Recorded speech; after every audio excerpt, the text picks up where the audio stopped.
जय हिंद दोस्तों, नमस्कार। आप सभी का स्वागत है आपके अपने परिवार रोजगार विद प्रमोद यूट्यूब चैनल पर। आइए दोस्तों, आज हम लोग आरआरबी ग्रुप डी के लिए मैथ का प्रैक्टिस करने जा रहे हैं। तो आज का जो सेट होगा, यह प्रैक्टिस सेट नंबर दूसरा है दोस्तों। हम लोग एक सेट कर चुके हैं और जितने भी क्वेश्चन होंगे दोस्तों, सब रुक्मिणी प्रकाशन यानी प्लेटफॉर्म का जो क्वेश्चन है, वॉल्यूम सेकेंड का दोस्तों यहाँ पर हम लोग प्रैक्टिस करेंगे। सारे के सारे यहाँ पर प्रीवियस ईयर के क्वेश्चन होंगे। आप देख सकते हैं 9/2/2022 सेकेंड शिफ्ट में जो क्वेश्चन पूछा गया था, वही हम लोग इसमें प्रैक्टिस करेंगे। तो जल्दी से जुड़ जाइए आप लोग, वीडियो को लाइक और शेयर कर दीजिए दोस्तों। जल्दी से जुड़िए सभी लोग। चलिए हम शुरुआत करते हैं दोस्तों। सबसे पहले आपको बता दें, जितने भी क्वेश्चन आपके पेपर में पूछे गए थे 2022 में, हम उन सभी प्रश्नों का यहाँ पर करेंगे प्रैक्टिस। ठीक है दोस्तों, और वो भी शॉर्टकट तरीका होगा जो भी होगा। और इसका जो पीडीएफ होगा, उसको आप पीडीएफ के लिए आप क्या कर सकते हैं, टेलीग्राम चैनल को ज्वाइन कर सकते हैं। वहां से आप इसका पीडीएफ भी निकाल सकते हैं। तो चलिए दोस्तों, स्टार्ट करते हैं। आज के इस सेट का पहला क्वेश्चन लेते हैं आपकी स्क्रीन पर। तो सभी लोग पेन और पेपर लेकर बैठ जाइए जल्दी से, और लगाइए सवाल को, उत्तर बताइए क्या होगा। इसमें कहा गया कि यदि संख्या 64 84 y 6 8 से विभाज्य है तो y का न्यूनतम मान ज्ञात कीजिए। भाई कोई भी संख्या है, अगर 8 से विभाज्य होती है, तो 8 से कोई संख्या तभी विभाज्य होती है जब अंतिम के 3 अंक 8 से कट रहे हों।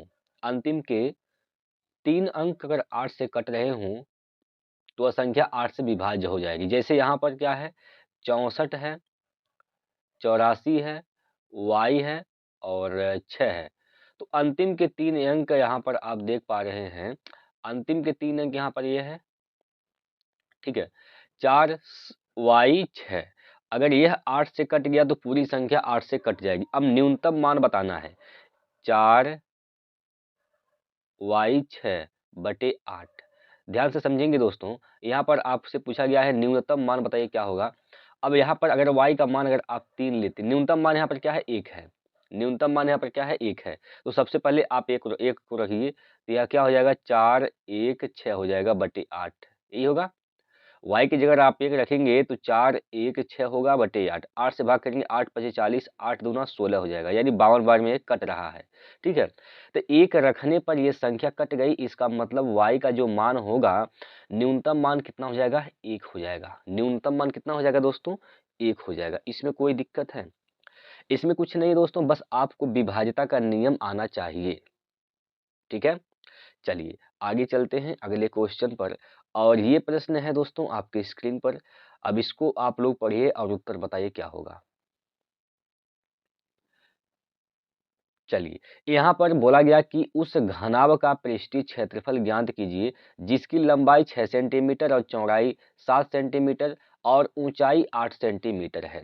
तो घनाभ का पृष्ठीय क्षेत्रफल का फार्मूला होता है दोस्तों, याद रखेंगे, 2 into L B plus B H plus H L, ये होता है इसका फार्मूला। इसी में मान रख देना है। तो यहाँ पर क्या हो जाएगा, 2 एल इंटू बी, लंबाई क्या है, 6 है, और चौड़ाई क्या है, तो यहाँ पर 7 है। तो 7 अच्छा क्या हो जाएगा, 42 हो जाएगा। यहाँ पर 42 प्लस चौड़ाई क्या है, 7, और हाइट यानी ऊंचाई क्या है, 8 है। तो 7 8 56 यहाँ पर हो जाएगा, और प्लस एच एल यानी 8 गुना 6, 8 6 48 यहाँ से हो जाएगा। क्लियर है?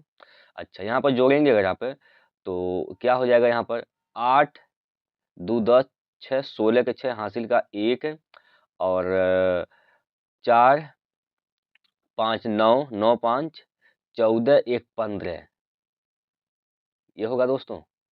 बोलिए, 2 से गुना करेंगे अगर आप, तो 2 छक्का 12 के 2 हासिल का 1 हो जाएगा, 2 5 10 1 11 के कहाँ हुआ दोस्तों, गलती हो रहा है क्या, यहाँ पर लिखेंगे एक बार। लंबाई क्या है, 6 है, और चौड़ाई यहाँ पर 7 है, 7 6 42 हो जाएगा, ठीक है।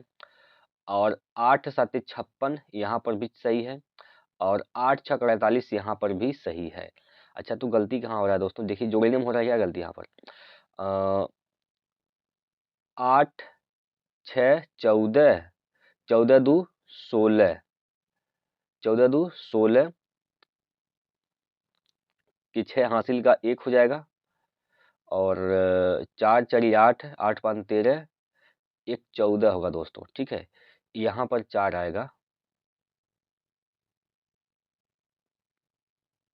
देखिए यहाँ पर ये तो 6 है, यहाँ पर 2 है। ठीक है, 8 2 10, 6 16, 6 हासिल का 1 हो जाएगा, और 4 हासिल 1 5 5 10, 4 14 के 4 हासिल का 1, और 14 हो जाएगा यहाँ पर। ठीक है, 2 से गुना कर देंगे तो 2 छक्का 12 होगा दोस्त। यहाँ पर 2 छक्का हो जाएगा 12, और 2 चौको 8, 1 9, 2 1 कम 2, ये हो जाएगा दोस्तों 292। ठीक है, 292 हो जाएगा। भाई कुछ नहीं करना है, बस ये जो फार्मूला है दोस्तों, ये जो फार्मूला है, इस फार्मूला को आपको याद रखना है कि घनाभ का पृष्ठीय क्षेत्रफल क्या होता है, 2LB plus BH plus HL होता है। बस कुछ नहीं, यहाँ पर जो सभी यहाँ लंबाई चौड़ाई ऊंचाई का मान दिया है, इसमें मान रख देना है, गुना करना है, जोड़ देना है। ठीक है, बात क्लियर है दोस्तों, सिंपल सा क्वेश्चन है, आपको ध्यान से करना है, कोई दिक्कत नहीं। 292 आ जाएगा, तो इसका डी ऑप्शन सही हो जाएगा, 292 सेंटीमीटर स्क्वायर। ठीक है, चलिए आगे चलते हैं। ये क्वेश्चन है दोस्तों आपके सामने यहाँ पर, तो इसका आप लोग उत्तर बता देंगे जल्दी से क्या होगा। इस प्रश्न का उत्तर आप लोग बताएंगे क्या होगा। देखिए दोस्तों, ऐसे सवाल में आपको करना क्या है, लास्ट से हल करते हैं, लास्ट से अंतिम से हल करते हुए चलते हैं। तो इसमें क्या है, इन 9 का वर्गमूल निकालेंगे 3 हो जाएगा। बोलिए, अरे यहाँ पर 3 हो जाएगा, इसका वर्गमूल 3 हो जाएगा। यानी 19 में से 3 घटाएंगे 16, 16 का वर्गमूल निकालेंगे तो यहाँ पर 4 हो जाएगा। 21 4 25 हो जाएगा, यहाँ पर 25 का वर्गमूल निकालेंगे तो 5 हो जाएगा। ठीक है, 41 में से 5 घटाएंगे तो क्या हो जाएगा यहाँ पर, भाई 41 में से 5 घटाएंगे तो 36 होगा। 36 का वर्गमूल क्या हो जाएगा यहाँ पर, 6 हो जाएगा, 6। और 75 में यहाँ पर प्लस का साइन है, 75 में 6 जोड़ेंगे तो हो जाएगा 81, और 81 का वर्गमूल निकालेंगे तो कितना हो जाएगा यहाँ पर, 9 हो जाएगा। तो 9 इसका राइट आंसर है, ऑप्शन नंबर सी। ऑप्शन जो सी है दोस्तों, यह इसका सही जवाब हो जाएगा। बात क्लियर है दोस्तों, बोलिए। सिंपल प्रश्न है, आसानी से आप बना पाएंगे। और ये रहा अगला क्वेश्चन आपके सामने। देखिए, हम यहाँ पर आपको बता दें दोस्तों कि मैं यहाँ पर RRB ग्रुप डी को फोकस करके मैथ का तो यहाँ पर प्रैक्टिस हम लोग कर ही रहे हैं, साथ ही साथ रीजनिंग का भी प्रैक्टिस किया जाएगा। ठीक है, और चैप्टर वाइज भी हम लोग पढ़ेंगे दोस्तों। पहले नंबर हम लोग प्रीवियस ईयर क्वेश्चन का भी प्रैक्टिस करेंगे, साथ ही साथ उसके साथ ही साथ हम क्या करेंगे, चैप्टर वाइज भी हम लोग प्रैक्टिस करेंगे, जिसका कोई चार्ज नहीं होगा दोस्तों, यूट्यूब पर आपको फ्री में अवेलेबल होंगे। ठीक है, और और मैं आप लोगों के लिए साइंस का भी यहाँ पर क्लास लेकर आऊँगा, क्योंकि दोस्तों देखिए, रेलवे के लिए मैथ, रीजनिंग और साइंस, ये 3 चीज़ बहुत महत्वपूर्ण होते हैं। तो तीनों का हम लोग यहाँ पर फ्री में करेंगे, क्लास पढ़ेंगे और प्रैक्टिस भी करेंगे। ठीक है, चलिए इस सवाल का उत्तर बताइए आप लोग। इस सवाल का आप लोग उत्तर बताएंगे क्या होगा। देखिए, इसमें कहा गया कि यदि x square plus Y square minus 4x plus 8y plus 20 बराबर 0 है तो x square plus Y square का मान बताइए। ध्यान से समझेंगे दोस्तों, आप इसको x और x वाले को एक तरफ, y वाले को एक तरफ करके इसको ऐसे आप तोड़ सकते हैं। यहाँ पर इसको लिख सकते हैं एक्स स्क्वायर, 20 को लिख सकते हैं यहाँ पर, इसको लिख सकते हैं क्या चीज, माइनस है, यहाँ पर माइनस रखा जाएगा। ठीक है, 4x है तो इसको लिख सकते हैं 2 इंटू यक्स। ठीक है, यानी a plus A minus B का होल स्क्वायर में इसको तोड़ेंगे, हम बनाएंगे ऐसे ही बने क्या। ठीक है, X square A square plus B square plus two minus A square plus B square minus 2ab। अब यहाँ पर b की जगह भी क्या है, 2 है, तो 2 का स्क्वायर कर देंगे। अब ये 2 कहाँ से आएगा, 2 का स्क्वायर मतलब 4 हो गया, ये 20 को हम तोड़ के बना रहे हैं, तो यहाँ से 4 हो गया यहाँ पर। अब आएंगे यहाँ पर प्लस का y का स्क्वायर वाई वाले को ले रहे हैं, और प्लस का इसको 8y को लिख सकते हैं, यहाँ पर 8y को लिख सकते हैं दोस्तों 2 इंटू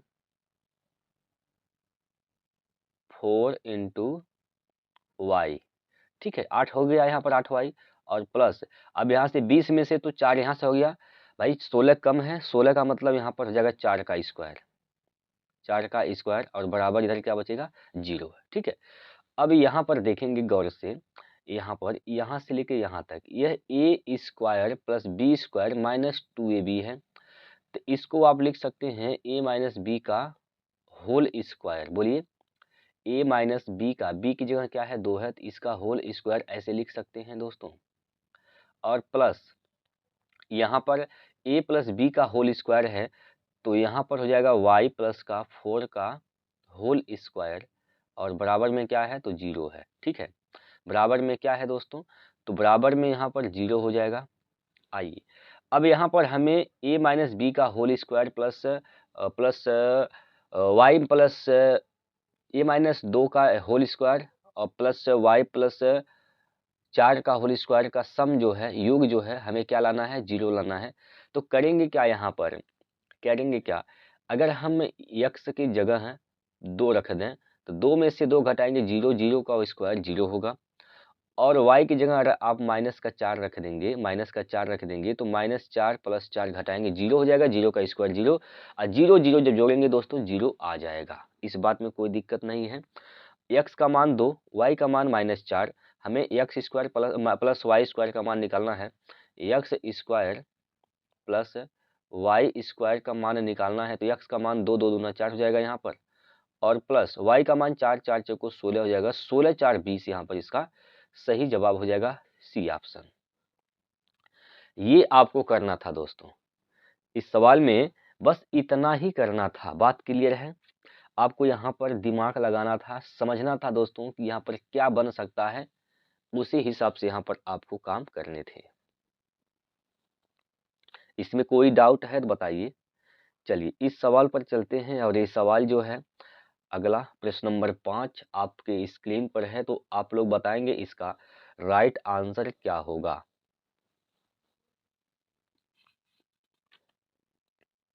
बताइए दोस्तों।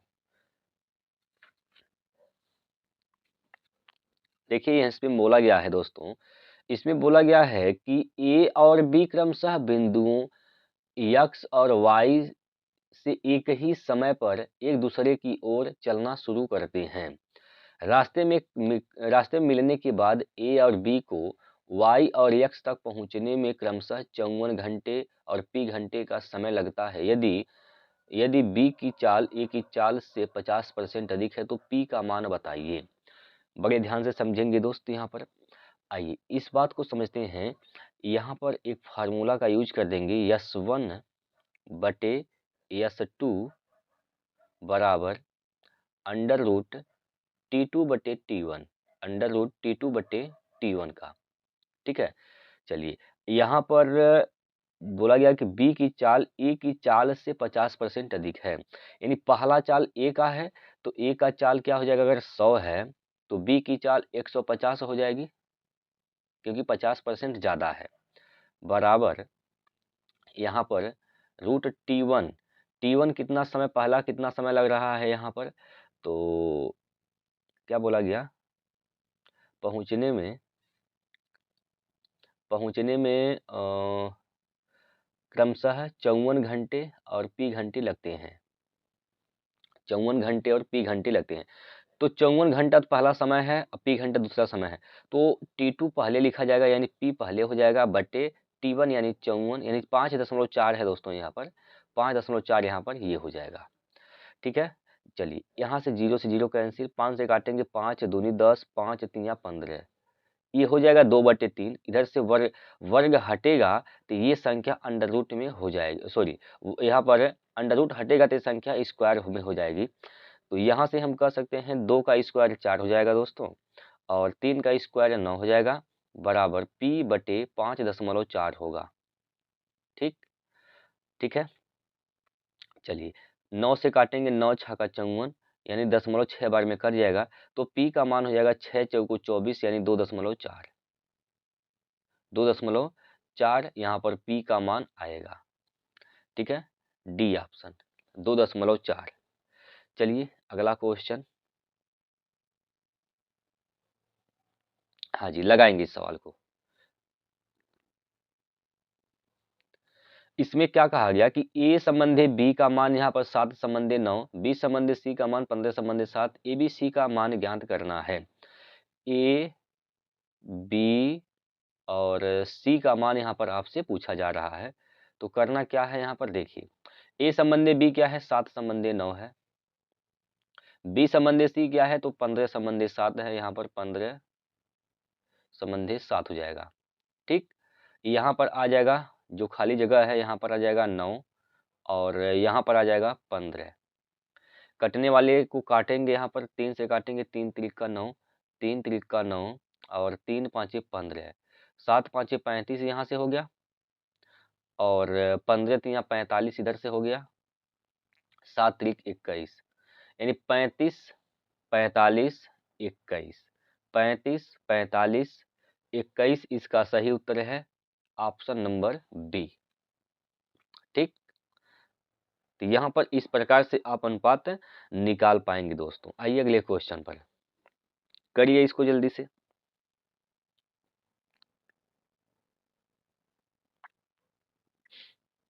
देखिए सर, यहाँ पर जो क्वेश्चन दिया गया इसमें कहा गया कि एक आदमी एक कमीज को 4% की हानि पर 960 रुपए में बेचता है, वह एक स्वेटर को 20% के लाभ पर 840 रुपए में बेचता है, उसका शुद्ध लाभ या हानि ज्ञात कीजिए। बड़े ध्यान से समझेंगे, यहाँ पर एक कमीज को 4% की हानि में 960 रुपए में बेचता है, तो इसका मतलब यहाँ पर कितने परसेंट पर बेचता है, तो 96% पर बेचता है। 96% का मान ही यहाँ पर कितना है, 960 है। तो यहाँ पर हम निकालेंगे सीपी यानी क्रय मूल्य, यानी 100% का मान निकाल लिया जाएगा दोस्तों। तो 100% का मान क्या हो जाएगा, 960 बटे में 96 गुणे यहाँ पर हो जाएगा 100।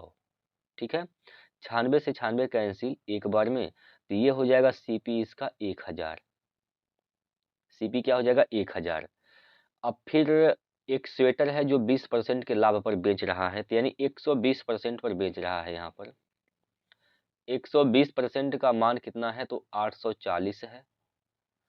तो 100% का मान यहाँ से निकाल देना है। यहाँ पर क्या हो जाएगा, तो 840 बटे में 120 गुणे 100 गुणे 100, 0 से 0 कैंसिल, 12 साते 84 यानी हो जाएगा यहाँ पर 700। यानी स्वेटर का जो क्रय मूल्य है 700 है। अब देखिए टोटल यहाँ पर सीपी यानी क्रय मूल्य क्या हो जाएगा, यहाँ से 700 प्लस 1000 यानी 1700। ठीक है, और एसपी क्या हो जाएगा, सेलिंग प्राइस क्या हो जाएगा यहाँ पर, तो देखिए सेलिंग प्राइस 960 है और 840 है, तो कितना हो जाएगा यहाँ पर 0 0 और 9 9 1800। ठीक, यानी खरीदा है कितने में, 1700 में टोटल, बिका है टोटल कितने में, 1800 में। तो इसको लाभ हुआ कि हानि हुआ, सर लाभ हुआ कितने का, 100 रुपए का। 100 रुपए का क्या हो गया, इसको लाभ हो गया। तो यहाँ पर लाभ वाला ऑप्शन सही है, ऑप्शन नंबर बी, 100 रुपए का लाभ है दोस्तों।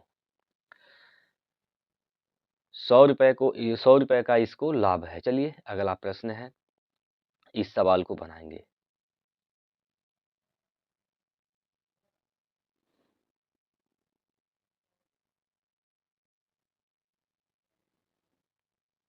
देखिए मित्रों, इसमें कि बोला गया किसी कार्य को करने में सी ए से 2 गुना कार्य कुशल है, जबकि बी उसी कार्य को करने में सी से 3 गुना अधिक समय लेता है। यदि ए अकेले उस कार्य को 10 दिन में पूरा कर लेता है, यदि वे जोड़ों में जैसे कि ए बी बी सी और सी ए में कार्य करते हैं, जिनमें पहले दिन ए बी, दूसरे दिन बी सी और तीसरे दिन सी ए कार्य करते हैं, और इस क्या बोला गया यहाँ पर क्या है दोस्तों, एक बार देख लेते हैं।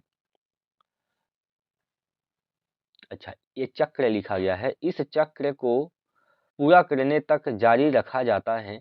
इस प्रकार कार्य पूरा होने में कितने दिन लगेंगे? बताइए दोस्तों। ये जो कार्य हो रहा है अगर उसी चक्र में किया जाए, जिस चक्र में यहाँ पर किया जा रहा है, तो कितना दिन यहाँ पर लग जाएगा? बताइए, कितना दिन लग जाएगा? ये ऑप्शन को बिल्कुल भी ध्यान नहीं देना है दोस्तों, ऑप्शन मिसप्रिंट है। तो यहाँ पर ध्यान से समझेंगे, इस बात को समझेंगे दोस्तों। यहाँ पर बोला गया कि जबकि बी उसी उसी कार्य को नहीं, यहाँ से किसी कार्य को करने में सी ए से दोगुना कार्य कुशल है। यहाँ पर ए है और कौन है? सी है। अब जो सी है ए से दोगुना कार्य कुशल है, सी जो है ए से दोगुना कार्य कुशल है, इसकी एफिशिएंसी के बारे में बात किया जा रहा है। तो अगर ए की एफिशिएंसी 1 है तो सी 2 हो जाएगा। तो टाइम क्या हो जाएगा इसका? टाइम जस्ट इसका उल्टा, 2 से 1 का रेशियो। ठीक, 2 से 1 का रेशियो हो जाएगा। लेकिन यहाँ पर बोला गया जबकि बी का को कार्य करने में सी से 3 गुना अधिक समय लगता है। अच्छा, बी जो है यहाँ पर बी सी से 3 गुना अधिक समय, यानी सी को कितना लगता है? 1 अनुपात इसका 3 गुना 3 हो जाएगा। तो बी को इतना समय लगता है, बी को इतना समय लग जाता है। ठीक है, बोलिए। तो यहाँ पर सिंपल बात है, हम यहाँ से कह सकते हैं ए बी और सी का यहाँ पर क्षमता का अनुपात निकाल सकते हैं। कैसे निकालेंगे? सबसे पहले यहाँ पर ए का क्या है? तो ए का 1 है, ये टाइम है दोस्तों, अभी टाइम ही यहाँ पर लिख रहे हैं, जो यहाँ पर दिया गया था वही हम यहाँ पर लिख रहे हैं। 1 माफ कीजिएगा, ए का क्या है? तो 2 है, बी का क्या है? 3 है और सी का क्या है? तो 1 है। ये टाइम है, तो इसकी एफिशिएंसी यानी क्षमता क्या हो जाएगा? चलिए, यहाँ पर समय का अनुपात यहाँ पर निकाल लिया गया है। तो यहाँ पर एक लाइन बोला गया कि ए अकेले उस कार्य को 10 दिन में पूरा कर लेता है। तो ए का अनुपात क्या है समय का? तो 2 है। ठीक है, और ए का 2 है, तो 2 का मान यहाँ पर कितना दिया गया है? 10 दिया गया। तो 1 का मान क्या हो जाएगा यहाँ पर? 1 का मान यहाँ पर 5 होगा। ए का अनुपात का मान 5। भाई यहाँ से आप कहेंगे ए जो है वह 10 दिन में कार्य कर सकता है, और बी कितना दिन में करेगा? सर 1 का मान 5, तो 3 का मान हो जाएगा यहाँ पर 15 दिन में, और सी यहाँ पर 5 दिन में। तो टोटल कार्य क्या है? तीनों का एलसीएम, तीनों का एलसीएम निकाल देंगे तो क्या हो जाएगा? 15 दूना 30। ठीक, 10 तिया 30, 15 दूना 30, 5 छक 30। ये हो जाएगा इसका टोटल काम, और क्षमता निकल जाएगा यहाँ पर। ठीक है तो यहाँ से क्षमता निकाल लेंगे। अब यहाँ पर बोला गया कि ए बी जोड़े में कर रहे हैं, ए बी पहले कर रहा है, फिर बी सी और सी ए ऐसे कर रहे हैं काम। पहले दिन ए बी आया, दूसरे दिन बी सी, तीसरे दिन सी ए। तो अगर ए बी करेगा पहले दिन, तो यहाँ पर 3 + 2 5 की क्षमता से काम हो जाएगा। ठीक है, 5, फिर बी सी आएगा, तो बी सी क्या हो जाएगा यहाँ पर? 6 2 8। भाई 5 + 8, अगले दिन आएगा तीसरे दिन, तो सी ए हो जाएगा 6 3 9 की क्षमता से यहाँ पर। तो 3 दिन हो गया, 3 दिन में 3 दिन हो गया, 3 दिन में कितना काम हुआ है यहाँ पर देख सकते हैं। 9 और 17 5 22 काम हुआ है। 3 दिन में कितना काम हुआ? 22 काम। हमें काम कितना करना है? तो 30 काम करना है। अगले दिन जो है, अगले दिन कौन आ जाएंगे? फिर ए बी आएंगे। तो ए बी जो है 3 + 2 5 की क्षमता से काम करेंगे। एक दिन में 5 काम करेंगे, एक दिन यहाँ पर हो गया। तो दिन तो होगा यहाँ पर 4, और काम कितना हो गया? 22 5 27 काम हो गया। अब हमें 3 काम करना है। अगले दिन आएँगे बीसी, तो बीसी आएगा, तो बीसी आएँगे अगर दोनों, तो 6 दूँ 8 की क्षमता से यहाँ पर काम करेंगे। लेकिन 8 काम कर रहे हैं एक दिन में, हमें काम कितना कराना है? सिर्फ़ और सिर्फ़ 3। तो 8 से 8 में से 3 काम कराना है, तो यहाँ पर 8/3 यहाँ पर जोड़ देंगे। तो यहाँ भी 8/3 यहाँ पर जोड़ देंगे। ठीक है, यहाँ पर प्लस कर देंगे। ठीक है दोस्तों, तो यह पूरा काम हो गया, और पूरा यहाँ पर समय कितना लग गया? तो आप देख पा रहे हैं 4 सही 3/8 दिन। तो 4 सही 3/8 दिन इसका राइट आंसर आएगा। 4 सही 3/8 क्लियर है? 4 सही 3/8 दिन इसका सही उत्तर होगा। आइए अगले क्वेश्चन पर, और इस सवाल को आप लोग लगाएंगे। इस सवाल को आप सभी लोग लगाने का प्रयास करेंगे दोस्तों। चलिए बनाइए जल्दी से।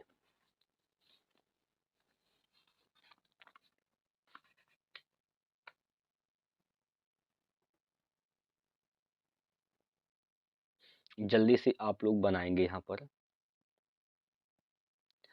अब इसमें कुछ करना नहीं है दोस्तों, पहले आप क्वेश्चन को पढ़ेंगे। 4 घंटियां क्रमशः 4 मिनट, 8 मिनट, 12 मिनट और 24 मिनट के अंतराल पर बजती हैं। दोपहर 12 बजे चारों घंटियां एक साथ बजीं। दोपहर 12 बजे के बाद अगले 4 घंटों में चारों घंटियां कितनी बार एक साथ बजेंगी, जबकि शाम 4 बजे बजने वाली घंटियों को गणना में शामिल किया गया है। देखिए दोस्तों, अब यहाँ पर 4 घंटियां हैं, यह क्रमशः कब कब बजती हैं? 4 मिनट, 8 मिनट, 12 मिनट और 24 मिनट के अंतराल पर यहाँ पर बजती हैं। तो एक साथ कब बजेंगी, एक साथ कब बजेंगी दोबारा, दोबारा एक साथ कब बजेंगी? तो क्या करना है, 4 8 12 और 24 का एलसीएम लेना है। तो इसका एलसीएम क्या हो जाएगा, यहाँ पर इसका जो एलसीएम आएगा वह 24 ही आएगा। तो 24 मिनट में 24 मिनट 24 मिनट के अंतराल पर यह दोबारा घंटियां एक साथ बजेंगी। ठीक है, तो बोला गया यहाँ पर 12 बजे से 4 बजे यानी 4 घंटा हो गया। 4 घंटों में 4 घंटा में ये जो घंटियां हैं कितनी बार बजेंगी एक साथ, ये बताना है आप लोगों को। 4 घंटा में, तो देखिए 4 घंटा यानी 4 बजे मतलब 4 घंटा हो गया। अब यहाँ पर 4 घंटा है, इसको आप मिनट में बदलेंगे तो 60 से क्या कर देंगे, गुना कर देंगे। इतना मिनट हो गया, इतना मिनट में कितनी बार एक साथ बजेंगी? तो एक एक बार एक साथ बजने में 24 मिनट लग रहा है, 24 मिनट। ठीक है, तो कितनी बार घंटियां एक साथ बजेंगी, कितनी बार? तो यहाँ पर क्या कर देंगे, 24 से भाग कर देंगे, 24 से भाग कर देंगे। ठीक भाई, यहाँ पर एक साथ बजने में 24 मिनट का समय लग रहा है। अब 4 घंटा यहाँ पर बज रहा है, तो 4 घंटा में कितना बार एक साथ बजेगा? तो 4 घंटा में आप क्या कर देंगे, 24 से भाग कर देंगे और 4 घंटा को आप मिनट बदलेंगे, 60 से गुना कर देंगे। यहाँ पर जो भी है काटेंगे पीटेंगे। देखिए यहाँ पर 4 से काटेंगे, 4 छक 24, 4 से 1 4 कैंसिल, 6 से काटेंगे 6 दहिया में 60, यानी 10 बार घंटियाँ एक साथ बजेंगी। कितनी बार? तो 10 बार। ठीक है, ऑप्शन नंबर यहाँ पर देखिए सी है, यहाँ पर बी के स्थान पर आ गया है, 10 बार इसका राइट आंसर है। क्लियर? अगला प्रश्न बनाइए इसको। और अभी तक दोस्तों आप लोगों ने लाइक नहीं किया है मेरे भाई, तो वीडियो को लाइक कर दीजिए। और जितने भी रेलवे के स्टूडेंट हैं, रेलवे के विद्यार्थी हैं, आरआरबी ग्रुप डी की तैयारी कर रहे हैं, यहाँ पर एनटीपीसी की तैयारी कर रहे हैं, आरपीएफ की तैयारी कर रहे हैं, तो आप लोगों से भी मैं कहूँगा कि आप लोग भी इसे देखें और समझें चीज़ों को। ठीक है, चलिए इसमें क्या बोला जा रहा है, तो इस प्रश्न को आप ध्यान से पढ़ेंगे। इसमें बोला गया कि संजय की आयु अपने पुत्र की आयु से 25 वर्ष अधिक है। ठीक है, 25 वर्ष क्या है, तो 25 वर्ष यहाँ पर बोला गया अधिक है। बात क्लियर है? बोलिए सर, इसमें कोई डाउट है क्या? इसमें तो कोई दिक्कत की बात नहीं है। चलेंगे, ध्यान से समझते हुए आप काम को करेंगे। और संजय की पत्नी की आयु 65 वर्ष है। भाई यहाँ पर एक संजय है और उसका एक पुत्र है और उसकी एक पत्नी है। यहाँ तक बोला गया इसमें संजय की आयु अपने पुत्र की आयु से 25 वर्ष अधिक है। अच्छा, पुत्र की आयु से 25 वर्ष अधिक है संजय की आयु, हम पुत्र की आयु को मान लेते हैं यक्स है। तो संजय क्या हो जाएगा, यहाँ पर 25 वर्ष ज़्यादा, तो यहाँ पर यक्स प्लस 25 हो जाएगा, यक्स प्लस 25 हो जाएगा संजय की आयु। अब यहाँ पर इसकी पत्नी की आयु बोला गया कि पत्नी की आयु जो है 65 वर्ष है, तो ये 65 वर्ष यहाँ पर हो जाएगा। इसमें कोई डाउट? यदि इस परिवार में तीनों सदस्यों की औसत आयु 58 वर्ष है, तो पुत्र की आयु ज्ञात कीजिए। भाई तीनों का योग कितना है, तो योग कर देंगे, यहाँ पर योग कर देंगे, तो योग क्या हो जाएगा, औसत गुना संख्या, तो 3 गुना यहाँ पर हो जाएगा 58, 3 गुना 58 करेंगे, क्लियर। तो 3 8 24 के 4 हासिल का 2 हो जाएगा और 3 5 15 2 17 यानी 174 हो जाएगा इनका सभी का योग। ठीक है, इनका जोड़ क्या हो जाएगा 174। यहाँ पर जोड़ेंगे अगर आप तो ये इधर हो जाएगा 2x और प्लस 65 और 25 जोड़ेंगे तो हो जाएगा यहाँ पर 90 बराबर 174। तो 2x बराबर 174, 90 इधर लेकर आएंगे तो माइनस का 90 हो जाएगा, घटाएंगे यहाँ पर तो क्या हो जाएगा भाई, यहाँ पर हो जाएगा 84 और 2 से भाग करेंगे 84 में तो कितनी बार में चला जाएगा, यहाँ पर देख सकते हैं 2 दूनी 4, 2 चौको 8 और 2 दूनी 4, यानी यक्ष का मान जो आ जाएगा वह आ जाएगा 42। तो यक्ष क्या है, पुत्र की आयु है। तो आपसे पूछा गया कि पुत्र की आयु बताइए क्या है, तो सर पुत्र की आयु जो है 42 वर्ष हो जाएगा। पुत्र की आयु कितना होगा यहाँ पर 42 वर्ष, यहाँ पर राइट आंसर होगा। ठीक है, पुत्र की आयु कितनी हो जाएगी, तो 42 वर्ष यहाँ पर पुत्र की आयु होगी। चलिए इस प्रश्न को लगाते हैं दोस्तों, आप लोग बनाएंगे इसको जल्दी से।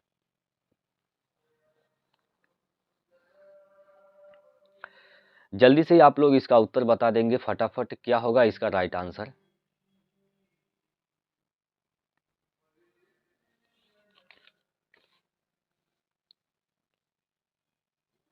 इस सवाल में क्या बोला गया है दोस्तों, पढ़िए, पहले सवाल को पढ़िए, इस टेबल को पढ़िए ध्यान से।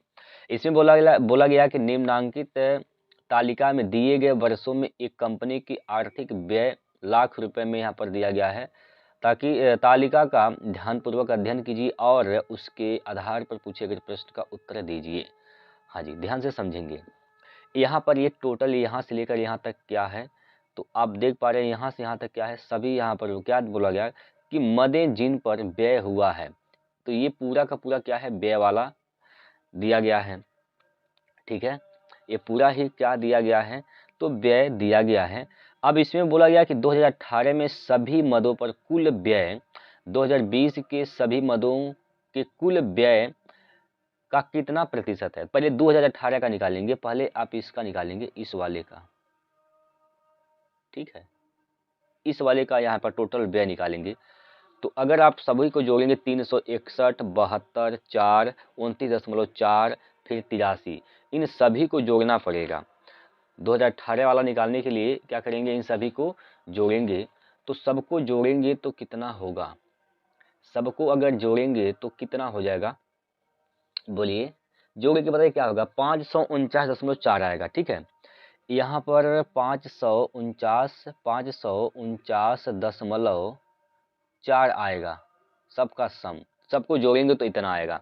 और 2020 वाले को भी जोड़ देंगे यहाँ पर, क्योंकि 2020 के लिए भी बोला गया है, 2020 वाला ये है, इन सभी को जोड़ेंगे। तो अगर आप इसको 2020 वाले को जोड़ रहे हैं तो ये 612.3 आएगा। कितना आएगा, तो 612.3 यहाँ से आ जाएगा।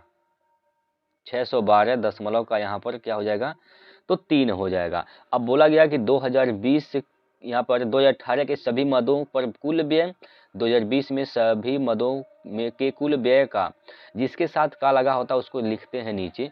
तो यहाँ पर 2020 वाले के लिए का लगा है, 2020 वाला नीचे हो जाएगा, बटे ऊपर 2018 हो जाएगा, और गुना यहाँ पर क्या कर देंगे, 100 कर देंगे प्रतिशत बदलने के लिए। तो यहाँ से दशमलव यहाँ पर ख़त्म हो जाएगा। ठीक है, और यहाँ पर 54, 94, 00। अब भाग देंगे दोस्तों 61 से भाग भी देना है, तो यहाँ पर 89.73 आ जाएगा। कितना आ जाएगा, 89.73, यानी ऑप्शन नंबर बी इसका सही होगा। एक बार सभी लोग यहाँ पर जरा इसको हल करके बताएंगे, क्या यही आएगा, क्या इसका उत्तर यही आएगा कि और आएगा कोई, बताइए।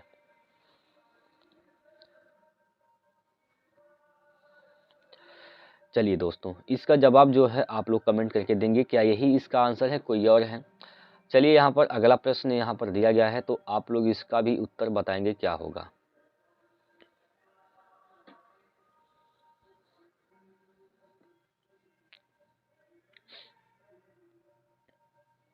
देखिए, 7 सेंटीमीटर त्रिज्या वाले एक अर्धगोलाकार पात्र में कितने घन सेंटीमीटर पानी भरा जा सकता है? 0.2 स्थान तक पूर्णांकित कीजिए। पाई का मान 22/7 का प्रयोग करना है। पाई का मान क्या है?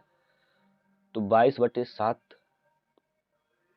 लेना है। ठीक है, अब ये अर्धगोलाकार है, तो अर्धगोले का आयतन क्या होता है? तो आप जानते हैं सर, यहाँ से अर्धगोले का आयतन 2/3 पाई आर क्यूब होता है, पाई आर क्यूब।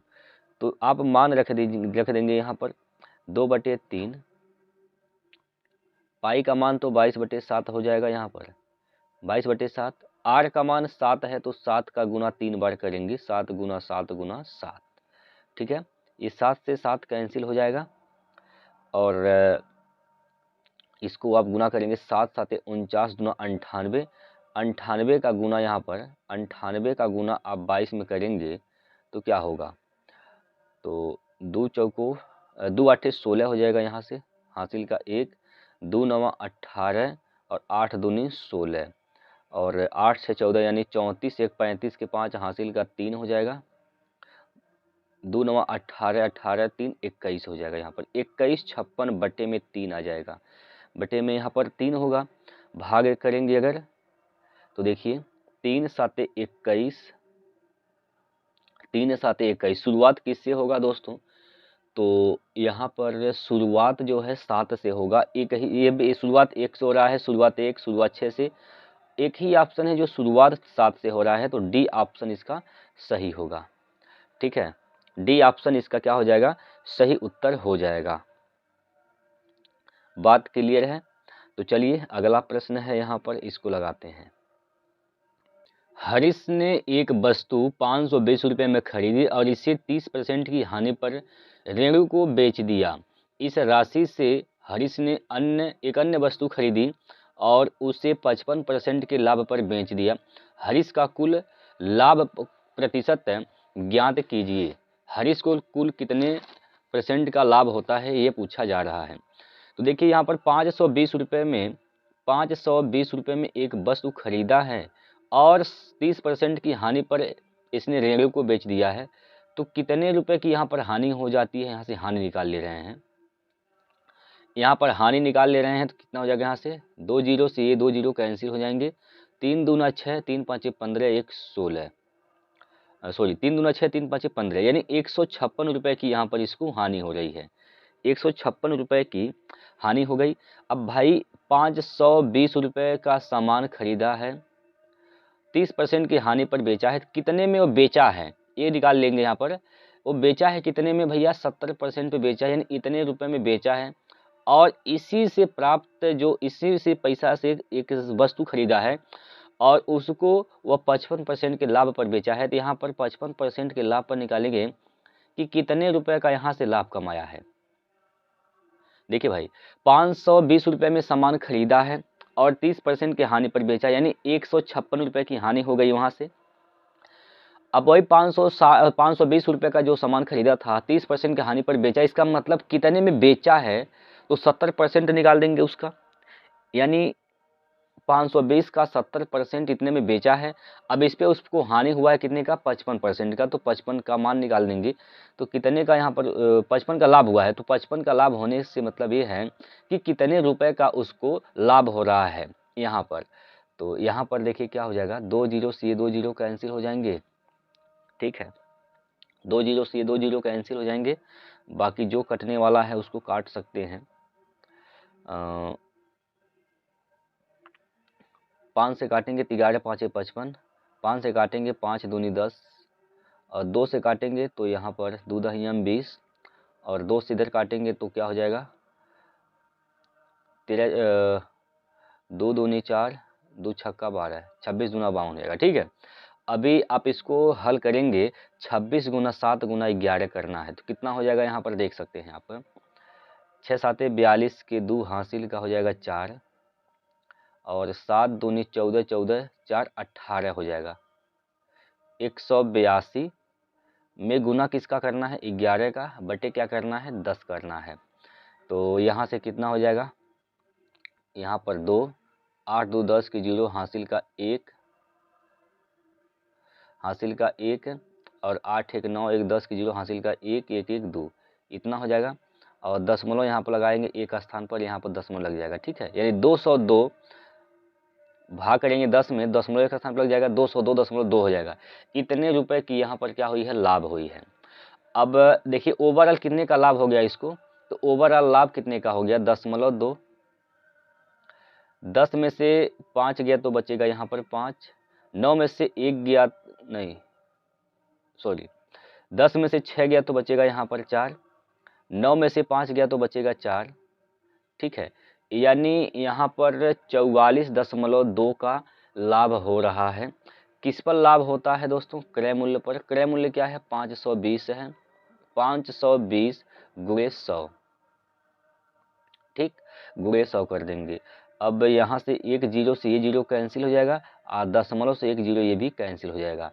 अब यहाँ पर भाग करना है, आप पहले इसको भाग कर दीजिए 2 से, तो 26 दूना 52 हो जाएगा। यहाँ पर 2 से भाग करेंगे, 2 दूनी 4, 2 दूनी 4, 2 एक कम 2, यानी यहाँ पर 221 में भाग करना है किससे, तो 26 से भाग करना है। 26 से भाग करेंगे तो कितनी बार में जाएगा दोस्तों, 8 बार में। देखते हैं 8 छक 48 के 8 हासिल का 4 हो जाएगा, 8 दूनी 16, 4 22।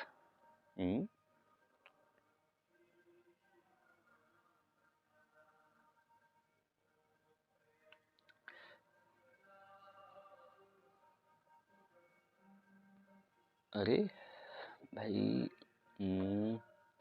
2 दूनी 4, 2 दूनी 4, 2 कम, सही तो है। 26 दूना 52 ये भी सही है। अगर 8 बार वो करते हैं भाग तो 8 छक 48 के 8 हासिल का 4, 8 दूनी 16, 4 20, ठीक है। ठीक है दोस्तों, तो लगभग यहाँ पर 8 से शुरुआत होगा, 8 बार जाएगा शुरू में। दशमलव में तो आना ही आना है, ये पूर्णांक वाले तो ऑप्शन होंगे नहीं। 8 से शुरुआत होगा और एक ही ऑप्शन ऐसा है जो 8 से शुरुआत हो रहा है, ऑप्शन नंबर यहाँ पर सी, ठीक है। तो सी ऑप्शन इसका राइट आंसर हो जाएगा। बात क्लियर है, बोलिए। चलिए यहाँ पर अगला प्रश्न लेते हैं आपके सामने और इसका आप लोग आंसर करेंगे जल्दी से। इस सवाल में बोला जा रहा है दोस्तों कि अमिता किसी निश्चित दूरी को 50 किलोमीटर प्रति घंटा की चाल से तय करती है और पहली वाली दूरी की दोगुनी दूरी को 60 किलोमीटर प्रति घंटा की चाल से तय करती है। फिर वह उसी मार्ग से आरंभ बिंदु पर लौट आती है। यदि पूरी यात्रा के लिए उसकी औसत चाल 45 किलोमीटर प्रति घंटा है तो वापसी की यात्रा के लिए उसकी औसत चाल किलोमीटर प्रति घंटा में ज्ञात कीजिए।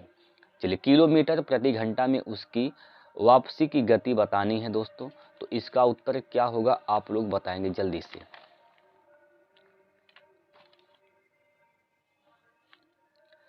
जल्दी से आप लोग उत्तर देंगे दोस्तों।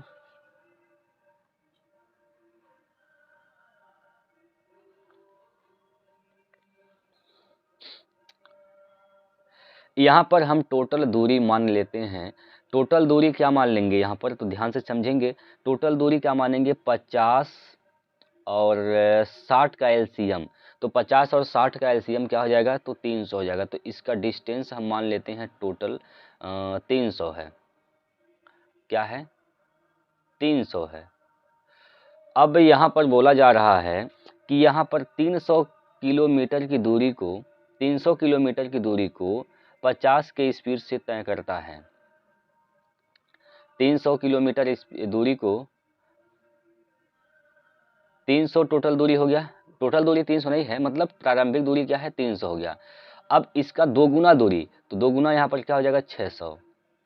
टोटल दूरी अब कितना हो जाएगा, तो 6 प्लस, भाई पहले गया है 50 की स्पीड से 300 किलोमीटर, फिर इसका दोगुना गया है 600 किलोमीटर। अब ये टोटल जो दूरी आएगा इसका टोटल दूरी, तो टोटल दूरी क्या हो जाएगा भाई, तो 6 3 9 यानी 900। टोटल दूरी कितना हो गया, टोटल 900 हो गया।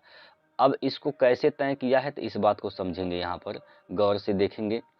भाई 300 किलोमीटर की दूरी जब तय किया है तो वो 50 की स्पीड से गया है, बोलिए 50 की स्पीड से गया तो इतना समय यहाँ पर लगा है, प्लस 600 किलोमीटर जब दूरी तय किया है तो वह 60 की स्पीड से गया है तो इतना समय यहाँ पर लगा है, प्लस इन 900 किलोमीटर की दूरी जब तय किया है तो 900 किलोमीटर दूरी तय करने में उसको कितना समय लगा है, यही आपसे पूछा गया है। भाई यहाँ से देखिए दूरी यहाँ पर 300 था शुरुआत का प्रारंभिक दूरी, अब यहाँ से यहाँ तक चला है 50 की स्पीड से। अब इसका जस्ट दोगुना, अब इसका दोगुना दूरी ये हो गया, तो इसका 60 के स्पीड से चला यहाँ पर, ठीक। अब यहाँ से वह वापस जाता है, वापस गया, तो भाई इधर दोगुना दूरी ये हो गया और प्लस ये दूरी, तो टोटल दूरी कितना तय कर लिया। मान लीजिए ये 300 है तो दोगुना ये 600 हो जाएगा। तो अभी यहाँ से गया है इधर लास्ट पॉइंट पर, लास्ट से एकदम शुरू में गया है, तो 600 प्लस 300 900 किलोमीटर की दूरी तय किया है। और वापस जाते समय इसकी क्या चाल रही है, औसत चाल, वही आपसे पूछा गया। तो जाते समय इसकी औसत चाल मान ले रहे हैं यक्स रही होगी, तो 900 बटे यक्स घंटे का समय यहाँ पर लगा है। बात क्लियर है इसमें? चलिए आगे समझते हैं। अब इसकी पूरी की पूरी औसत चाल ये हो गया, ये पूरा क्या है, औसत चाल, ओवरऑल औसत चाल है आने और जाने का। तो औसत चाल यहाँ पर दे रखा है कितना, 45, ठीक है, यहाँ पर 45 दे दिया गया है। यहाँ से काटेंगे 5 6 30, 6 घंटे का समय यहाँ पर, 6 दहियम 60, 10 घंटे का समय यहाँ पर, और यहाँ पर तो कटवा नहीं करेगा, ये नहीं कटेगा, तो क्या हो जाएगा भाई यहाँ पर,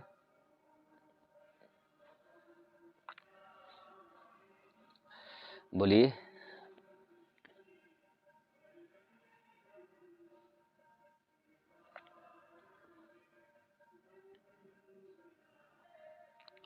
ऊपर वाला जोड़ेंगे तो 9 6 15 3 1800 हो जाएगा। 1800 बटे यहाँ पर क्या कर सकते हैं भाई, लघुत्तम ले लेंगे यहाँ पर यक्स, तो ये तो हो जाएगा 6 यक्स, प्लस इधर हो जाएगा 10 यक्स, और प्लस हो जाएगा इधर 900 बटे यक्स होगा। यक्स चला जाएगा ऊपर, यक्स चल जाएगा ऊपर, यानी यक्स यहाँ पर आ जाएगा, यक्स यहाँ से हट जाएगा, चल जाएगा ऊपर।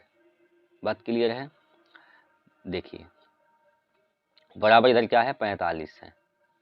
9 से काटेंगे तो 9 5 45, 9 दूनी 18, इधर हो जाएगा 200, 200 यक्स हो गया ऊपर। अब बटे 1 करके तिर्यक गुना कर देंगे यहाँ पर, तो इधर हो जाएगा क्या चीज़ दोस्तों, 200 यक्स बराबर 5 6 30, अरे यहाँ पर क्या हो जाएगा भाई, 6 यक्स प्लस 10 यक्स 16 यक्स हो जाएगा। 16 यक्स 16 यक्स प्लस का 900, 16 एक्स प्लस का 900, तो यहाँ पर 5 का गुना करेंगे, 16 5 80 हो जाएगा, यहाँ पर 80 एक्स अब प्लस इधर हो जाएगा 900 गुना 5, तो 9 5 4500, 4500, ठीक है। तो यक्स वाले को एक तरफ लाएंगे, अगर यक्स वाले को एक तरफ लाएंगे दोस्तों, भाई यहाँ पर कुछ गलती हो रहा है क्या,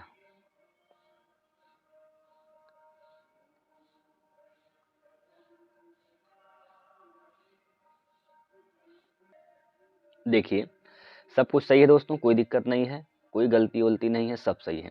इधर 80 को उधर लेकर आएंगे तो माइनस हो जाएगा 80, यानी 200 में से 80 घटाएंगे तो 120 यक्स हो जाएगा, 120 यक्स, और बराबर इधर क्या है तो 4500 हो जाएगा, ठीक है, 4500, इसमें कोई डाउट नहीं है। अब यहाँ से जीरो कैंसिल हो जाएगा, और इसको काटेंगे, 12 से कटेगा क्या, यहाँ पर आप क्या करिए, यहाँ पर पहले आप 3 से काटेंगे, 3 चौको 12 हो जाएगा, 3 से काटेंगे तो 15 तियाँ 45, यानी 150 बार में कट जाएगा।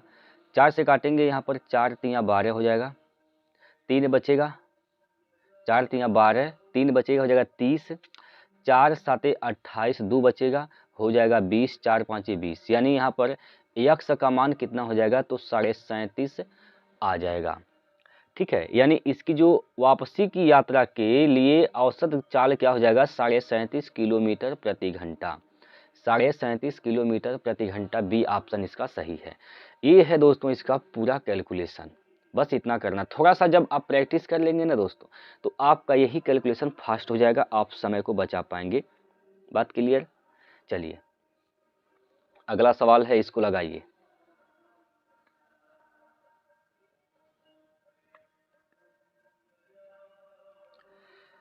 इस सवाल को लगाइए दोस्तों।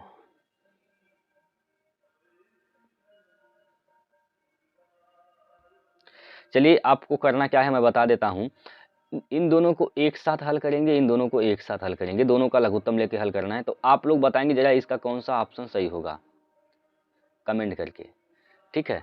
चलिए ये सवाल है आप लोगों के लिए, तो आप लोग इसका उत्तर बताइए।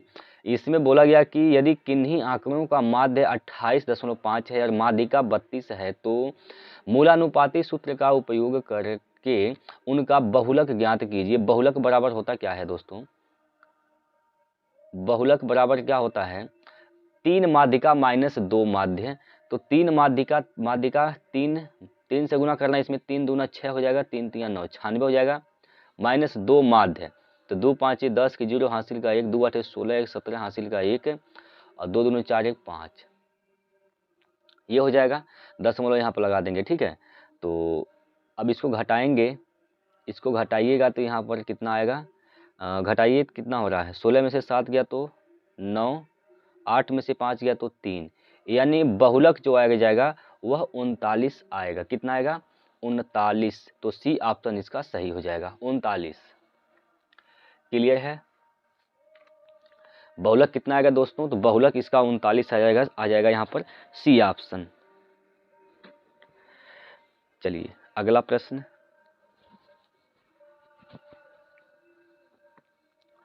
इसको बनाइए तो जल्दी से। एक निश्चित धनराशि 9.5% वार्षिक दर से 4/2/5 वर्ष, यही है। देखिए 4/2/5 ही दिया गया है, कुछ और दिया गया है। सही है, 4/2/5 वर्ष में प्राप्त साधारण ब्याज 3,553 रुपया है। उसी धनराशि पर 8.4% वार्षिक साधारण ब्याज की दर से 7.5 वर्ष में देय मिश्रधन ज्ञात कीजिए। देय मिश्रधन यहाँ पर पूछा गया है आपसे, तो इसका मिश्रधन कितना आएगा ये आपसे पूछा जा रहा है, बताइए। मिश्रधन कितना आएगा दोस्तों आपसे पूछा जा रहा है, तो आप लोग जल्दी से जवाब दीजिए क्या होगा। देखिए यहाँ पर सबसे पहले आप मूलधन निकाल लेंगे, बस सिंपल सा यहाँ पर फार्मूला का यूज कर देना है, सिंपल फार्मूले का यूज करना है भाई। आप जानते हैं कि एस आई बराबर क्या होता है? एस आई बराबर PR/T/100 होता है, बस इसी फार्मूले का यूज करना है। तो यहाँ पर साधारण ब्याज कितना प्राप्त होता है? 3553। मूलधन क्या है? P निकालना है। दर क्या है? 9.5 है। समय क्या है? तो 5 चौक 20 2 22, 22/5 हो जाएगा यहाँ पर समय, 22/5, ठीक। तो यहाँ पर काटेंगे 9, 5 से काटेंगे तो 19 5 95, यानी 1 दशमलव यहाँ पर 9 हो जाएगा, ठीक है। और इसको आप काटेंगे, अगर आप इसको 11 से, तो 11 दूना 22, 11 से कटेगा, 11 3 33, 2 बचेगा, 11 दूना 22, 3 बचेगा, 11 3 33। क्लियर? चलेंगे इधर,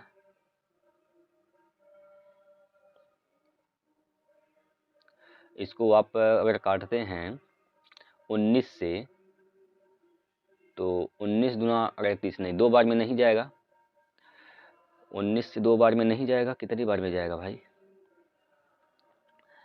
19 एक कम 19, और कितना बच जाएगा यहाँ पर भाई? 19 घटाएंगे यहाँ पर तो कितना हो जाएगा? यहाँ से 12 में से 9 गया तो 3 बचेगा, और इधर 1 बचेगा। 19 7 133, 7 बार में चला जाएगा यहाँ पर, ठीक है। और दशमलव यहाँ पर है, दशमलव हटाएंगे, यहाँ पर 0 बढ़ा सकते हैं, ठीक है। तो इधर 0 हो जाएगा। अगर यहाँ पर 0 अगर लगा देंगे दोस्तों, अगर आप यहाँ पर 0 लगाते हैं, ठीक है। अच्छा यहाँ पर बटे में 100 भी है, हमने 100 लिखना यहाँ पर भूल गया है, तो 100 भी यहाँ पर नीचे है, बात क्लियर है, 100 भी यहाँ पर है।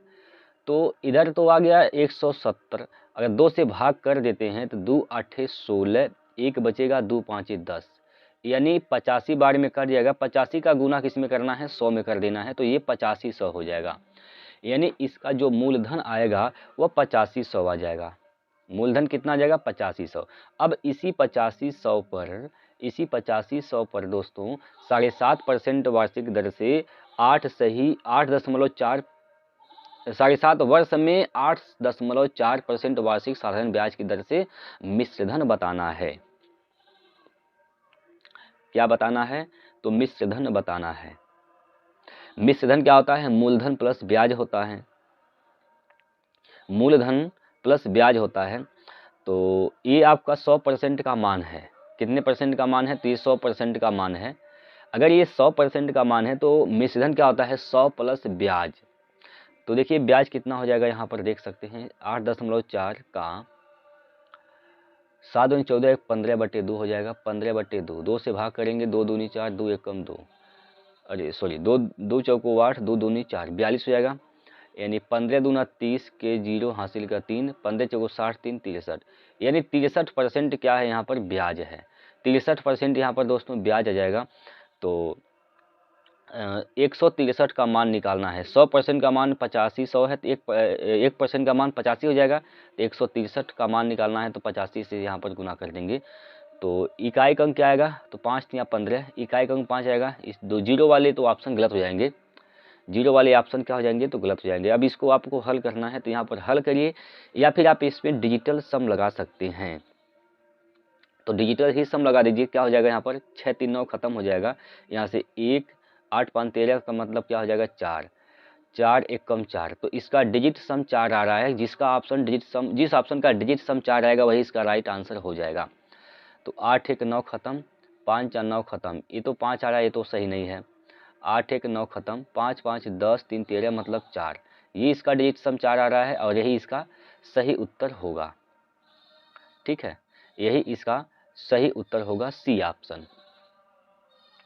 कोई दिक्कत इसमें, कोई दिक्कत नहीं है, आसान है दोस्तों। बस थोड़ा सा आपको इसमें पहले आपको इसमें कैलकुलेशन करना होगा हल्का फुल्का। चलिए इसका उत्तर बताएंगे क्या होगा। निम्नांकित पाई चार्ट का अध्ययन कीजिए और उसके आधार पर पूछे गए प्रश्न का उत्तर दीजिए। दिया गया पाई चार्ट एक प्रतियोगी परीक्षा में पूछे गए प्रश्नों के प्रतिशत को दर्शाता है। यहाँ पर सारा का सारा प्रतिशत दर्शाया गया है। अब क्वेश्चन आपसे पूछा जा रहा है, देखिए यहाँ पर विधि है, हिस्ट्री है, मतलब इतिहास है, समाजशास्त्र है, करेंट अफेयर्स हैं और तर्क शक्ति है, भाषा है, ये सब दर्शाया गया है। यदि परीक्षा में पूछे गए प्रश्नों की कुल संख्या 350 थी, तो इतिहास, विधि और भाषा में कुल कितने प्रश्न पूछे गए हैं। इतिहास, विधि और भाषा, भाई यहाँ पर टोटल जो है 100% होता है। 100% का मान कितना है, 350 है। ठीक, 100% का मान 350 है, तो 1% का मान क्या हो जाएगा यहाँ पर 3.5। ठीक है, 3.5 हो जाएगा।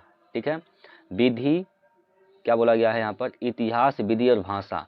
इतिहास, विधि और भाषा, तो इतिहास में कितने हैं 16%, विधि में कितने हैं 19%, भाषा में कितने हैं तो यहाँ पर 17%।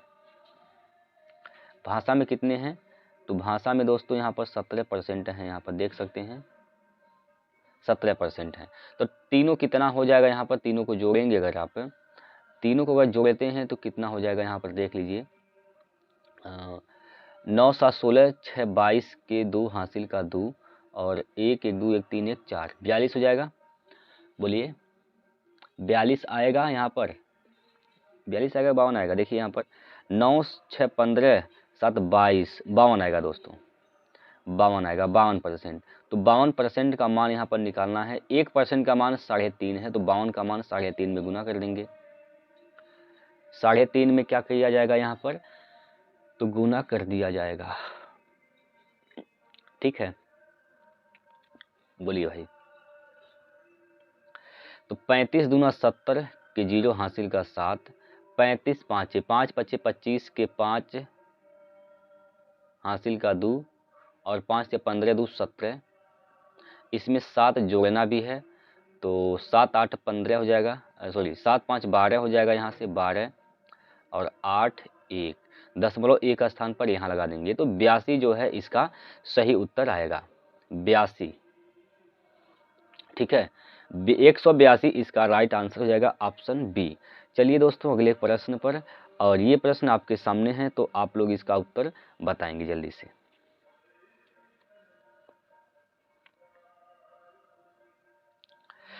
यहाँ पर बोला जा रहा है कि ABCD एक समचतुर्भुज है जिसमें AB समांतर है किसके, DC के, और E और F क्रमशः विकर्णों AC और BD के मध्य बिंदु हैं।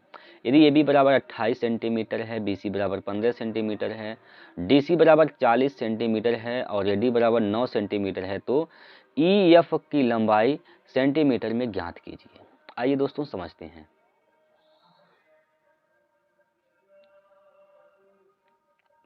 यहाँ पर इस प्रकार से कुछ समचतुर्भुज दिया जा रहा है, तो इसका भुजा है दोस्तों, यहाँ पर A है, B है यहाँ पर, और ये C है, और ये क्या हो जाएगा यहाँ पर D हो जाएगा। इस प्रकार से दिया गया है।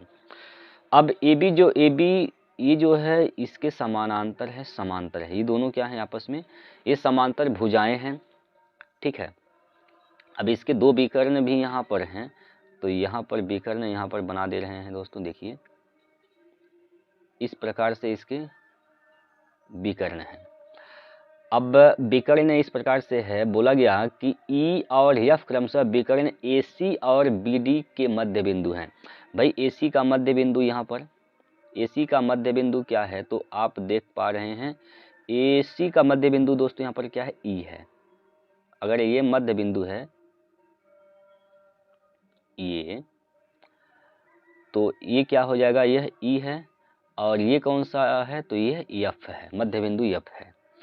तो आपसे पूछा गया है, ऐसे यहाँ पर मान भी दे रखा है, तो पहले मान देखिए क्या दिया गया, AB का मान 28 है, AB क्या है, ये 28 है, AB 28 है, और BC 15 है, DC यहाँ पर 40 है, और AD जो है 9 है, AD 9 है।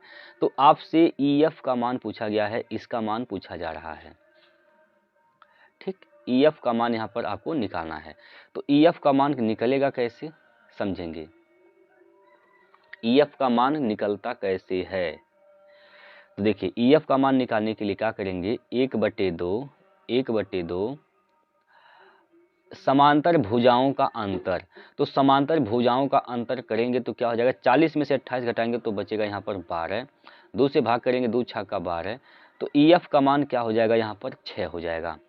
EF का मान कितना हो जाएगा दोस्तों, 6 हो जाएगा, बी ऑप्शन। ठीक है, क्लियर है, सिंपल सा प्रश्न है दोस्तों, बहुत कठिन नहीं है। चलिए इस सवाल को बनाइए।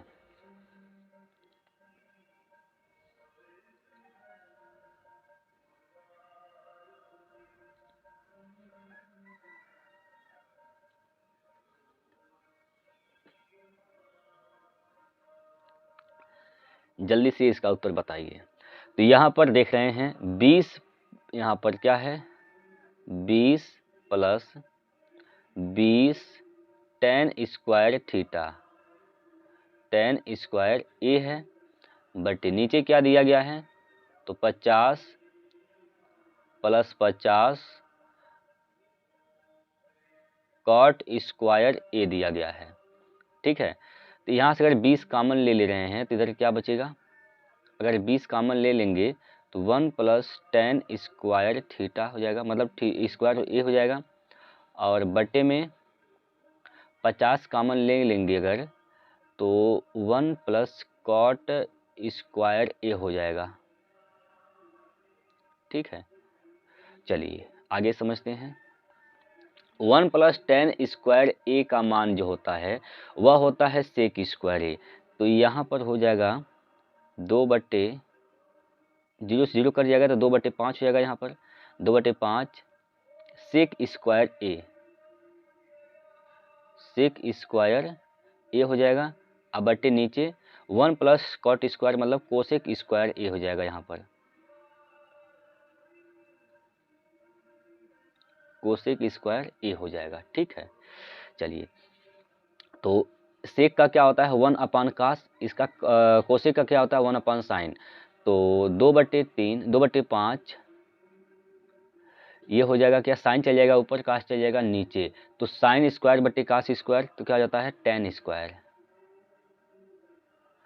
टेन स्क्वायर ए, 2/5 टेन स्क्वायर ए, तो यहाँ पर 2/5 भी है, 2/5 भी है यहाँ पर। ठीक है, तो बी ऑप्शन इसका सही होगा, बी ऑप्शन इसका दोस्तों क्या हो जाएगा सही। अगला प्रश्न है, बनाइए इसको।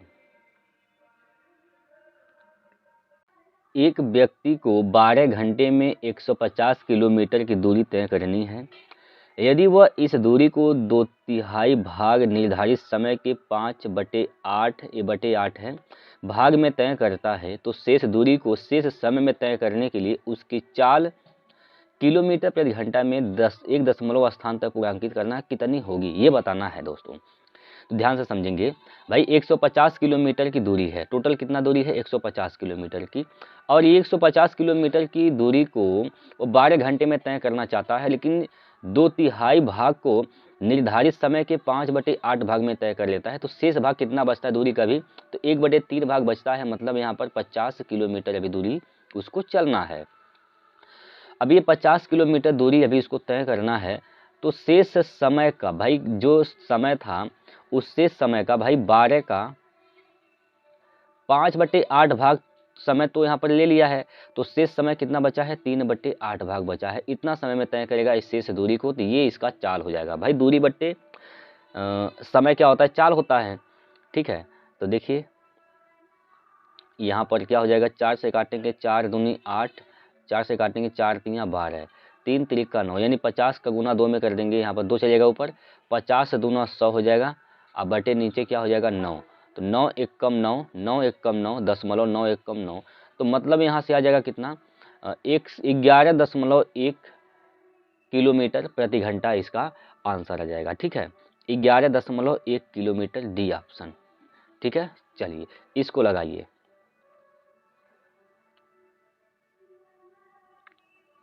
यहाँ पर कुछ नहीं करना है, निकटतम लगभग मान को दर्शाता है जो निम्नलिखित समीकरण में प्रश्न चिन्ह के स्थान पर क्या आएगा, तो लगभग मान यहाँ पर पूछा जा रहा है, तो लगभग में बताना है कि लगभग 2 है, लगभग 5 है, लगभग 3 है, लगभग 2 है।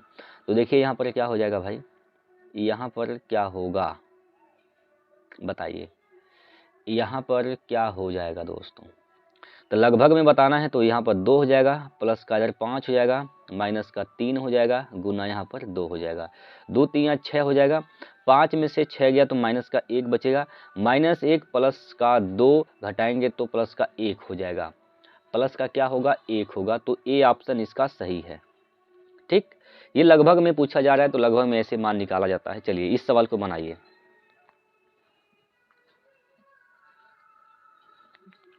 रेणु की वर्तमान आयु का 3 गुना मानव की वर्तमान आयु के 2 गुने से 11 वर्ष अधिक है। ठीक है, 11 वर्ष क्या है तो अधिक है। यहाँ पर रेणु है और कौन है तो मानव है, रेणु और मानव है, रेणु और कौन है मानव है। ठीक है, अभी हम यहाँ पर रेणु की जो आयु है वर्तमान आयु x मान लेते हैं और मानव की वर्तमान आयु को y मान लेते हैं, यहाँ पर y है। ठीक है, तो यहाँ पर बोला जा रहा है कि रेणु की वर्तमान आयु का 3 गुना, अब इसका 3 गुना करेंगे तो ये 3x हो जाएगा, और मानव की वर्तमान आयु का 2 गुना, इधर 2y हो जाएगा, से 11 वर्ष अधिक है, इसमें 11 जोड़ेंगे तो ये जो है रेणु की वर्तमान आयु का 3 गुना अधिक हो जाएगा। ठीक है, तो यहाँ से एक समीकरण बन जाएगा 3x माइनस का 2y बराबर 11, एक समीकरण यहाँ से तैयार हो गया। अगला कंडीशन पढ़ेंगे, मानव की वर्तमान आयु का 3 गुना, मानव की वर्तमान आयु का 3 गुना, मानव क्या है y है तो y का 3 गुना, रेणु की वर्तमान आयु का 4 गुना, इसका 4 गुना से 9 कम है तो 9 कम कर दे रहे हैं, ये बराबर हो जाएगा।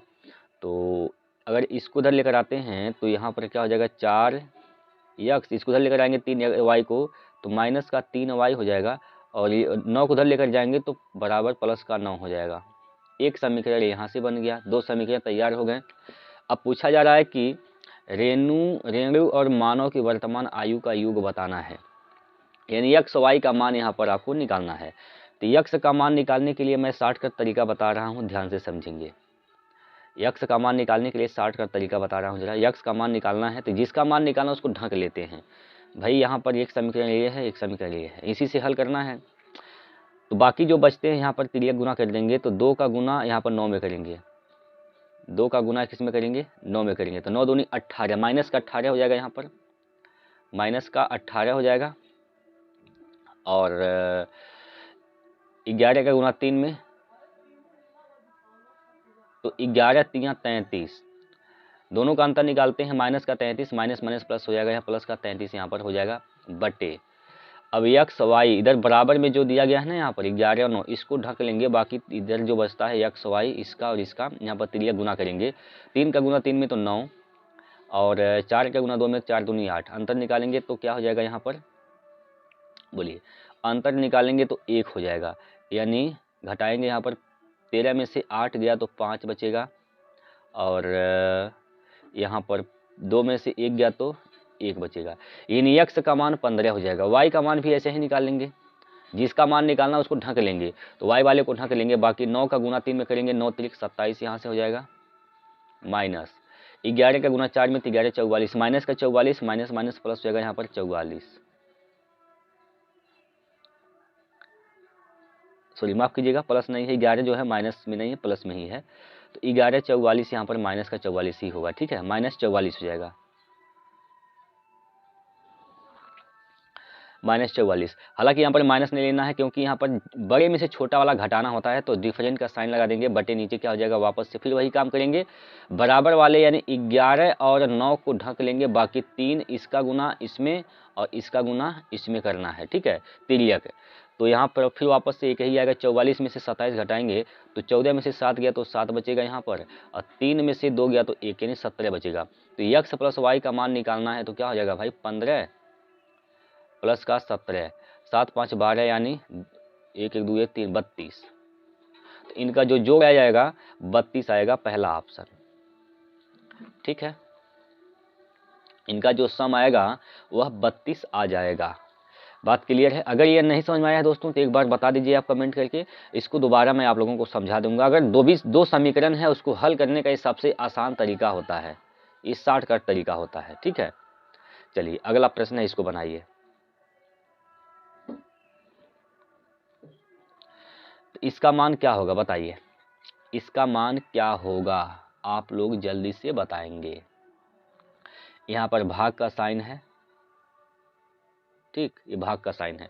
तो 2 दूनी 4, यहाँ से 2 हो गया, 2 का गुना 3 में करेंगे 6 हो जाएगा, माइनस का 6 प्लस का 7, तो यहाँ पर प्लस का 1 हो जाएगा, 84 प्लस 1 85, डी ऑप्शन, ठीक। चलिए इसका आंसर बताइए क्या होगा।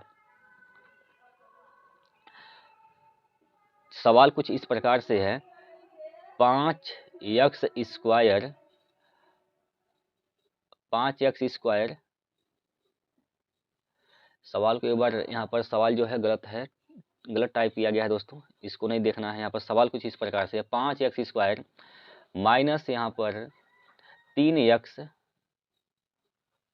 और माइनस का 2 बराबर 0 है, के मूल हैं भाई अल्फा, ये अल्फा है, यहाँ पर अल्फा है, अल्फा और बीटा समीकरण इसके क्या है, मूल है। जहाँ अल्फा ग्रेटर देन बीटा है तो अल्फा -2 बीटा का मान बताना है। तो सबसे पहले आप अल्फा बीटा का मान निकालेंगे, बड़े ध्यान से समझेंगे दोस्तों, शॉर्टकट तरीका बता रहा हूँ। अल्फा बीटा का मान निकालने के लिए सबसे आसान तरीका मैं आप लोगों को बता रहा हूँ। यहाँ पर करना क्या है, 5 का गुना 2 में कर देना, तो यहाँ पर क्या हो जाएगा, माइनस का 10, ठीक है। इस 3 को ऐसे 2 भाग में तोड़ देना है कि गुणा कर दें तो 10 आ जाए, और जोड़ दे तो यहाँ पर, या यहाँ पर जोड़ेंगे तो क्या हो जाए, माइनस का 3 आ जाए। तो देखिए 5 दूनी 10 और 5 दूनी 10 यानी माइनस का 5 और प्लस का 2, 5 दूनी 10 माइनस का 10 आ रहा है, और 5 में से 2 यहाँ पर जोड़ा जाएगा तो क्या हो जाएगा, यहाँ पर माइनस का 3 भी आ रहा है, ठीक है। -3 भी आ जाएगा। अब करना क्या है, ये जो साइन है इस साइन को आपको चेंज कर देना है, बदल देना है। यहाँ पर प्लस लगा देंगे, यहाँ पर माइनस लगा देंगे और ये x² का जो गुणांक है उसी से यहाँ पर क्या कर देंगे, यहाँ पर भाग कर देंगे 5 से।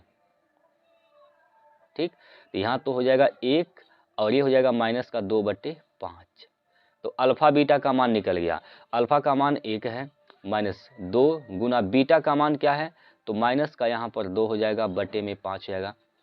तो 1 माइनस माइनस प्लस हो जाएगा, यहाँ पर 2 दूनी 4/5, 5 एकम 5 4 9, तो यहाँ पर क्या हो जाएगा 9/5।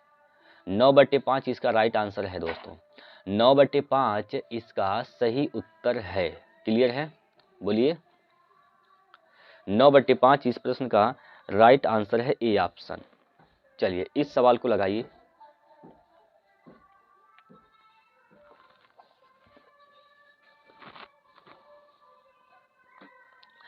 हाँ जी, बनाएंगे जरा, यहाँ पर कुछ नहीं करना है। ये समानुपात वाले सवाल हैं, बाहर का गुना बाहर। सवाल इस प्रकार से दिया गया है 1.6 अनुपात 0.6 संबंधे, समानुपात यहाँ पर 0.6 संबंधे यहाँ पर यक्ष दिया गया है। तो बाहर का गुना बाहर करना है, अंदर का गुना अंदर, बाहर का गुना बाहर, अंदर का गुना अंदर। तो यहाँ से यक्ष इंटू 1.6 बराबर 0.6 गुणे 0.6 हो जाएगा। तो यक्ष का मान निकालना है 0.6 गुणे 0.6, अब बटे में 1.6 हो जाएगा। ठीक है, अब यहाँ से 0 से 1 खत्म हो जाएगा, इससे हटाएंगे, नीचे 1 0 बढ़ा देंगे। इसको आप काटेंगे अगर आप 6 6 के 36 बटे 160 हो जाएगा। ठीक है, इसको काटेंगे 4 से 4 चौको 16, 4 9 36। यहाँ पर 9 बटे क्या हो जाएगा 40, 9 बटे कितना हो जाएगा 40। तो भाग करेंगे तो 0.90 हो जाएगा, 40 दूना 80, 40 दूना क्या हो जाएगा 80 हो जाएगा, 40 दूना 80 हो जाएगा। यहाँ पर 10 बचेगा, 100 हो जाएगा, फिर 40 दूना 80, फिर यहाँ पर 20 बचेगा, फिर यहाँ पर दशमलव लगा है, 0 बढ़ाएंगे 200 हो जाएगा। ठीक है, यानी 4 5 20, यानी 5 बार में जाएगा। तो 0.225 इसका उत्तर होगा, 0.225 यानी डी ऑप्शन। ठीक है, चलिए इसका उत्तर बता दीजिए क्या होगा।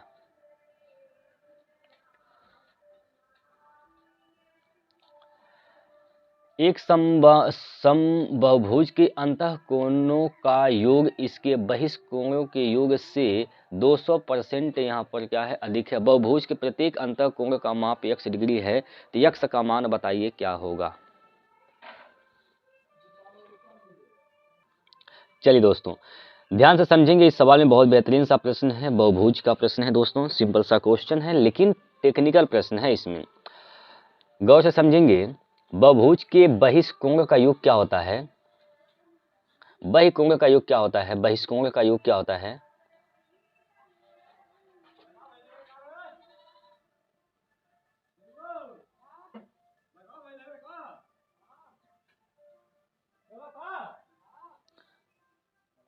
तो बहिष्कोण का योग क्या होता है 360 डिग्री होता है, 360 डिग्री होता है। और प्रत्येक अंतःकोण का योग क्या हो जाएगा, नहीं अंतःकोण का योग क्या हो जाएगा, अंतःकोण का योग, अंतःकोण का योग क्या हो जाएगा।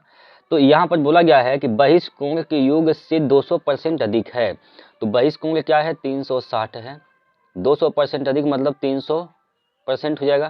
तो 300 बटे यहाँ पर 100 कर देंगे। ठीक है, यस कैंसिल हो जाएगा, तो यार क्या बचेगा भाई 0, 3 6 18, 3 3 9 1 10, 1080, 1000 क्या हो जाएगा, अंतःकोण का योग क्या हो जाएगा 1080 हो जाएगा। अब यहाँ पर गौर से समझेंगे, प्रत्येक बहुभुज के प्रत्येक अंतःकोण का माप क्या है x डिग्री है। अब बहुभुज के प्रत्येक अंतःकोण क्या होते हैं, तो यह होता है n माइनस का 2 इंटू 180 अंश।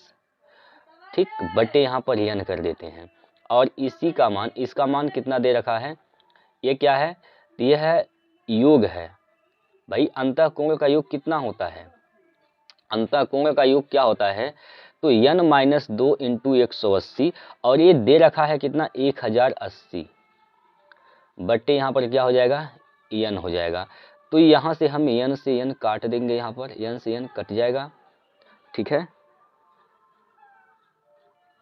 ये क्या है, यह है प्रत्येक अंतःकोण है, अंतःकोण का योग प्रत्येक अंतःकोण निकालने के लिए करते क्या है, योग बट्टे संख्या कर देंगे। तो योग बट्टे संख्या यानी n से भाग कर देंगे, n से n से कैंसिल कर जाएगा और 0 से 0 कैंसिल, 18 छक्का 108, 6 बार में यहाँ भी कैंसिल। तो n बराबर क्या हो जाएगा भाई, n माइनस 2 बराबर 6, तो n का मान क्या हो जाएगा 8 हो जाएगा। n का मान कितना हो जाएगा 8। प्रत्येक अंतःकोण का माप कितना है, प्रत्येक अंतःकोण का माप x डिग्री है, तो x डिग्री का मान निकालना है तो क्या हो जाएगा भाई, यहाँ पर प्रत्येक अंतःकोण का मान निकालना है। तो प्रत्येक अंतःकोण का मान निकालने के लिए अंतःकोणों का योग बट्टे n है। तो अंतःकोण क्या है तो 1080 है, कितने n का मान क्या है तो 8 है, 8 से भाग कर देंगे। यहाँ पर 8 एक कम 8, 2 बचेगा, 8 तिरिक 24, 8 तिरिक 24, 4 8 25 40, यानी प्रत्येक जो अंतःकोण आएगा उसका माप क्या होगा 135 डिग्री, 135 डिग्री, यानी यहाँ पर पहला ऑप्शन इसका सही होगा, पहला ऑप्शन इसका क्या हो जाएगा तो सही इसका उत्तर हो जाएगा। चलिए अगला प्रश्न है, बनाइए भाई इसको। यहाँ पर इस सवाल को बनाएंगे जल्दी से। और ये सब प्रश्न दोस्तों ग्रुप डी में पूछे गए हैं और बहुत इंपॉर्टेंट क्वेश्चन भी बन जाते हैं, ठीक है। तो यहाँ पर बोला गया है, इस सवाल में बोला गया है कि b के वे मान ज्ञात कीजिए जिनके लिए द्विघात समीकरण 4x square plus bx plus 1 बराबर 0 के मूल बराबर हैं। क्या है यहाँ पर समीकरण, 4x स्क्वायर